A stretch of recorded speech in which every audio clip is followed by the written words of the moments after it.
नमस्कार, मैं हूं मोबिना महक और आप देख रहे हैं यूपी न्यूज 24 चैनल पर। इस वक्त की खबर मुरादाबाद से। रामगंगा की बाढ़ ने मुरादाबाद में मचाही तबाही से नुकसान का प्रशासन कर रहे आकलन। उत्तर प्रदेश के मुरादाबाद में रामगंगा नदी उफान पर है और इस उफान ने किसानों की मेहनत पर पानी फेर दिया है। 28 गांव बुरी तरह बाढ़ की चपेट में हैं। कहीं खड़ी फसलें बह गईं, कहीं उपजाऊ जमीन नदी में समा गई। किसानों के सामने अब रोजी रोटी का संकट है और मवेशियों के लिए चारे की भारी कमी हो गई है। रामगंगा नदी का जलस्तर बढ़ने से मुरादाबाद के 28 गांव बुरी तरह प्रभावित हुए हैं। सबसे ज्यादा हालात मुंडा पांडे ब्लॉक में बिगड़े, जहां कई गांव पूरी तरह डूब गए। छजलैट के 3 गांव, मुरादाबाद सदर के 2, डिलारी के 4 और बिलारी के 2 गांव भी बाढ़ की मार झेल रहे हैं।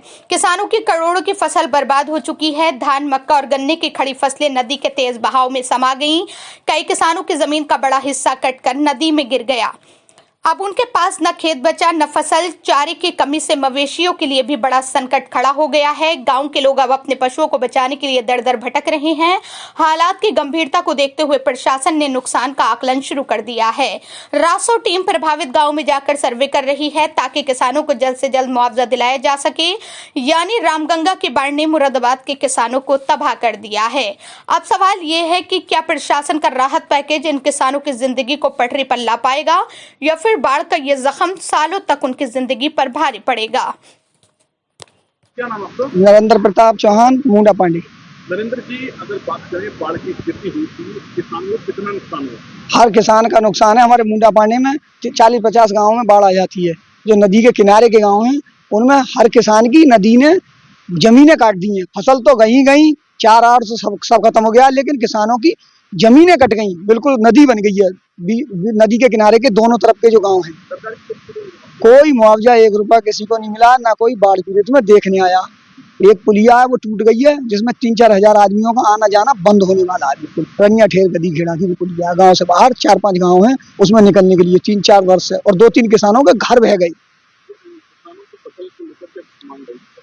फसल को साहब जो मुआवजा, जो फसल नष्ट हुई है उसका मुआवजा मिलना चाहिए किसान को। और जो जमीन कट गई है, यानी जमीन के बराबर में जो जिसमें फसल थी, गन्ना था, पेड़ थे, और वो सब बह गई, सब नदी बन गई। सर, मुरादाबाद जिले में कई ग्रामीण क्षेत्रों में बाढ़ की स्थिति थी, अब जिले की क्या स्थिति है और जिन किसानों की फसल बर्बाद हुई है उसके क्या कुछ कृषि विभाग की ओर से किया जा रहा है? मुरादाबाद जनपद में अभी रामगंगा में तेज से बाढ़ आई थी 10 दिन पहले, तो उससे काफी धान की फसल है और जो नदी किनारे फसलें हैं उनमें काफी मात्रा में नुकसान हुआ है। तो उसका जो सर्वे है अभी चल रहा है, जहाँ जहाँ पानी कम होता जा रहा है उस हिसाब से वहाँ पे सर्वे कराया जाता है कि कितनी मात्रा में नुकसान हुआ है। एडीएम एफआर मैडम भी आकलन करा रही है हमारे कृषि विभाग के और राजस्व विभाग के, और यहाँ पे इफको टोक्यो बीमा कंपनी है, वो तीनों पार्ट के, मतलब तीनों काउंटर पार्ट हैं उसके, तीनों के कर्मचारी जो है उसमें लग के सर्वे कर रहे हैं और अभी 4-5 दिन में ये रिपोर्ट आ जाएगी कितना नुकसान हुआ है। तो उसी हिसाब से जो बीमित किसान है, जिनका फसल बीमा है, उनको फसल बीमा के हिसाब से दिलवाया जाएगा, और जो जनरल किसान है फसल बीमा में नहीं है तो उनको बाढ़ राहत आपदा कोष होता है, उससे एडीएम एफआर मैडम के नाम से खाते से पैसा दिलवाया जाएगा। कितने ऐसे गांव हैं जो प्रभावित हैं?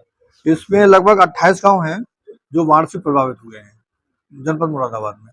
उसमें छजलेट के 3 गाँव हैं और कुछ मुरादाबाद के 2 गाँव हैं, डिलारी के 4 गाँव हैं, बिलारी का 2 गाँव हैं और बाकी गाँव मुंडा पांडे के हैं। मुंडा पांडे में सबसे ज्यादा प्रभावित है। हाँ। नुकसान का आकलन किस तरह से किया जा रहा है? नुकसान का आकलन अब सब खेत में पहुंच रहे हैं। जैसे धान है, अगर पूरा सूख गया है तो 100% नुकसान है उसका। अगर उसकी रिकवरी हो सकती है जिस हिसाब से, तो देख के पता चल जाता है फिजिकल रूप में कि कितना नुकसान है, उसी हिसाब से इनका आकलन करके रिपोर्ट तैयार की जा रही है।